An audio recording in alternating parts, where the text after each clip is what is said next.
Halo semuanya, bertemu lagi di video pembelajaran bersama Bunda Mira. Nah teman-teman, di video pembelajaran kali ini kita bersama-sama akan belajar mata pelajaran PPKN tema 7 kelas 6 ya. Apa aja sih yang akan kita pelajari?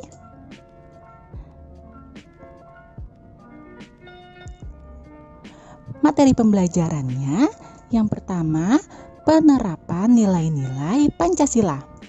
Yang kedua, penerapan nilai musyawarah. Yang ketiga, penerapan nilai kepemimpinan. Yang keempat, penerapan nilai kekeluargaan. Dan yang terakhir, penerapan nilai gotong royong. Langsung saja yuk kita ulas satu persatu.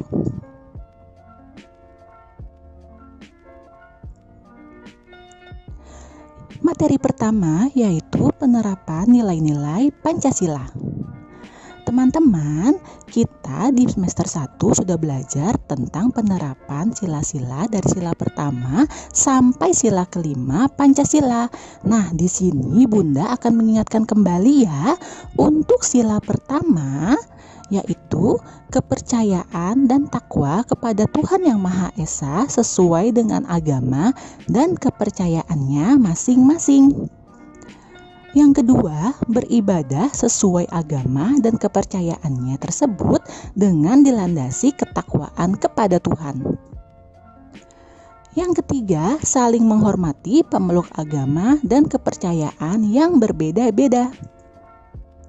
Yang keempat, saling menghormati kebebasan pemeluk agama dan kepercayaan yang berbeda-beda. Yang kelima, memberikan kesempatan kepada orang lain untuk beribadah.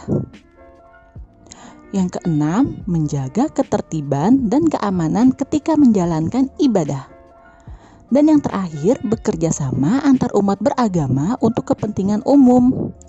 Kita lanjut untuk sila kedua. Yang pertama, menjalin pertemanan tanpa memandang perbedaan suku, agama, ras, tingkat pendidikan, kondisi ekonomi, dan lain-lain. Yang kedua, melakukan penggalangan dana untuk membantu korban bencana alam. Yang ketiga, melakukan bakti sosial untuk membantu orang-orang yang kurang mampu. Yang keempat, bersikap sopan dan santun dalam pergaulan. Yang kelima, berani untuk menyampaikan kebenaran dengan menegur kesalahan orang. Oke, selanjutnya kita akan melanjutkan ke sila ketiga. Yang pertama, menempatkan rasa kesatuan dan persatuan, kepentingan, serta keselamatan bangsa di atas kepentingan diri maupun kepentingan golongan. Yang kedua, rela berkorban demi kepentingan bangsa dan negara. Yang ketiga, kecintaan terhadap tanah air serta rela berkorban untuk kepentingan bangsa dan negara sehingga berusaha yang terbaik demi Indonesia. Yang keempat, memajukan pergaulan di antara suku-suku maupun adat istiadat di Indonesia yang berbineka tunggal ika dengan tetap mengutamakan persatuan dan kesatuan. Selanjutnya yaitu sila keempat. Pertama, masyarakat Indonesia memiliki kedudukan, hak, dan kewajiban yang sama. Yang kedua, musyawarah untuk mencapai mufakat dilaksanakan dengan semangat kekeluargaan. Yang ketiga, mengutamakan pelaksanaan musyawarah untuk mengambil keputusan. Yang keempat, tidak memaksakan kehendak kepada orang lain agar sependapat dengan kita. Yang kelima, menghormati hasil musyawarah meskipun tidak sesuai dengan pendapat kita dan melaksanakannya dengan sepenuh hati. Yang keenam, mengutamakan kepentingan bersama di atas kepentingan pribadi dan golongan. Yang terakhir yaitu sila kelima. Yang pertama, mengembangkan perbuatan luhur yang mencerminkan sikap dan suasana kekeluargaan dan gotong royong. 2. Mengembangkan sikap adil terhadap sesama. 3. Menjaga keseimbangan antar hak dan kewajiban. 4. Menghormati hak orang lain. 5. Suka menolong orang lain. 6. Tidak bersifat boros dan bergaya hidup mewah. 7. Tidak menggunakan hak untuk hal-hal yang bertentangan dengan kepentingan umum. 8. Bekerja keras. 9. Menghargai hasil karya orang lain yang bermanfaat bagi kemajuan dan kesejahteraan bersama. Nah teman-teman, jadi itu adalah penerapan nilai-nilai Pancasila dalam kehidupan sehari-hari. Selanjutnya kita akan membahas tentang penerapan nilai musyawarah.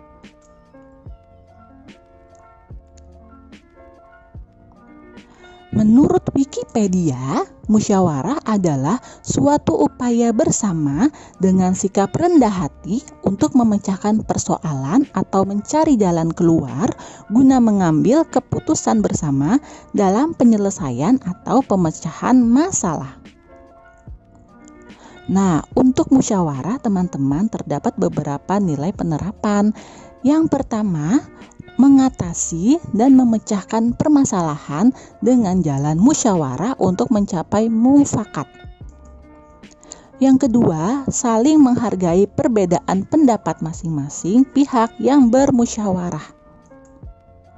3. Menyampaikan pendapat dengan santun, rendah hati, dan lemah lembut ketika bermusyawarah. 4.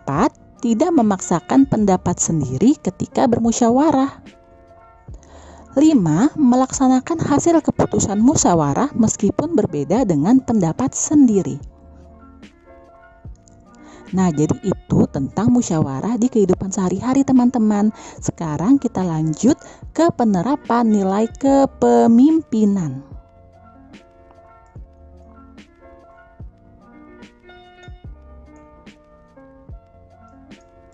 Kepemimpinan adalah suatu proses dalam mengarahkan atau mempengaruhi kegiatan terkait sebuah organisasi atau kelompok demi mencapai tujuan tertentu.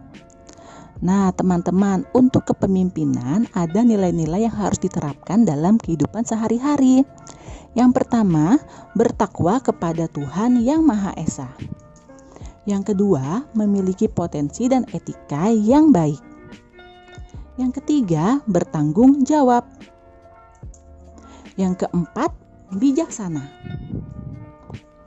Yang kelima, jujur dan rendah hati. Yang keenam, mampu menjadi teladan dan menjaga kehormatan. Yang ketujuh, mampu berkomunikasi dengan baik. 8. Memiliki sikap toleransi. 9. Memiliki rasa empati. 10. Rela berkorban. Dan yang 11 adalah adil. Jadi ini adalah beberapa nilai-nilai yang harus dimiliki jika kalian ingin menjadi pemimpin ya teman-teman.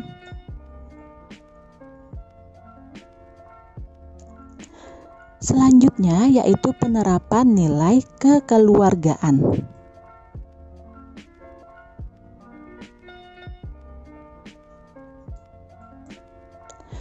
Kekeluargaan adalah rasa yang kita miliki terhadap orang lain layaknya keluarga sendiri. Nah, untuk kekeluargaan terbagi menjadi dua teman-teman.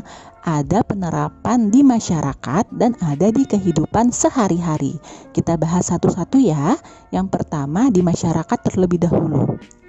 Yang pertama yaitu kita harus memiliki nilai empati, yaitu memahami dan merasakan penderitaan orang lain seperti diri sendiri yang merasakannya.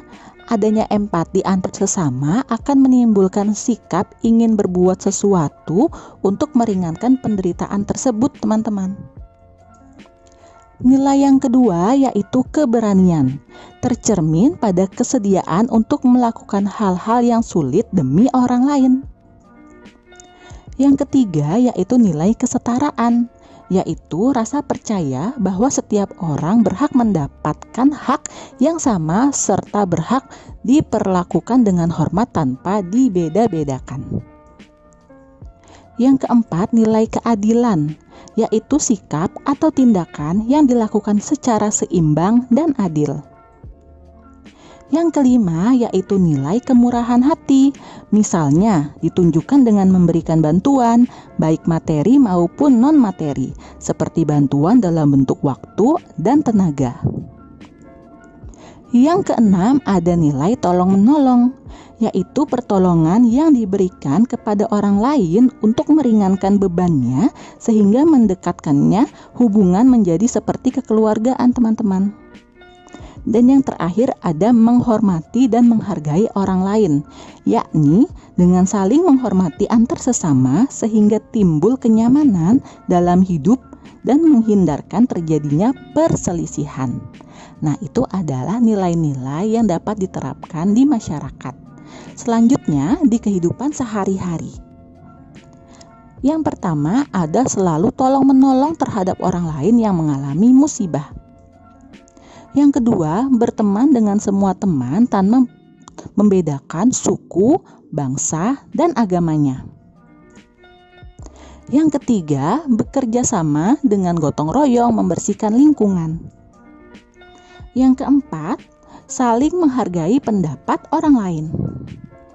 Yang kelima, mengutamakan kepentingan bersama.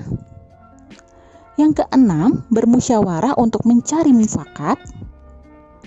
Dan yang terakhir, menghormati hak dan kewajiban orang lain. Nah, ini adalah nilai-nilai yang dapat diterapkan di kehidupan sehari-hari ya, teman-teman.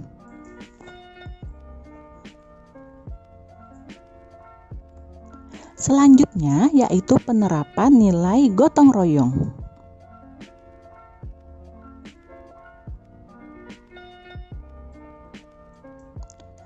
Gotong royong adalah melakukan suatu pekerjaan secara bersama-sama yang dilandasi semangat kekeluargaan dan keikhlasan. Untuk gotong royong, ada beberapa nilai-nilai yang dapat diterapkan di kehidupan sehari-hari. Yang pertama yaitu kebersamaan, yang kedua persatuan, yang ketiga rela berkorban, yang keempat tolong-menolong, dan yang terakhir sosialisasi. Nah, teman-teman, jadi itu adalah materi yang sudah Bunda jelaskan. Sekarang kita belajar bersama yuk. Di sini Bunda akan kasih tugas ya. Bunda akan tes apakah kalian sudah memahami materi yang sudah Bunda jelaskan. Di sini Bunda punya 2 soal. Soal yang pertama yaitu tuliskan masing-masing 2 contoh penerapan nilai-nilai Pancasila di kehidupan sehari-hari. Jadi kalian tulis tuh, sila pertama tulis 2 contoh, sila kedua tulis 2 contoh sampai sila kelima ya.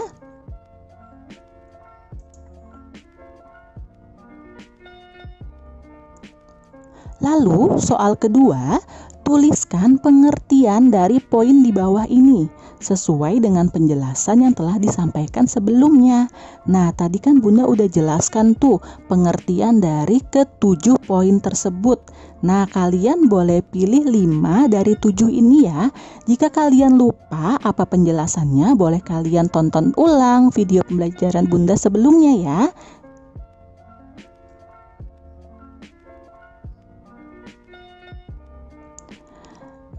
Nah, teman-teman, sekian pembelajaran kita hari ini. Semoga video pembelajaran Bunda dapat membantu kalian belajar di rumah ya. Tetap semangat belajar di rumah, tetap jaga kesehatan. Sampai bertemu di video pembelajaran selanjutnya. Mohon maaf bila masih banyak kekurangan dalam video pembelajaran Bunda. Terima kasih.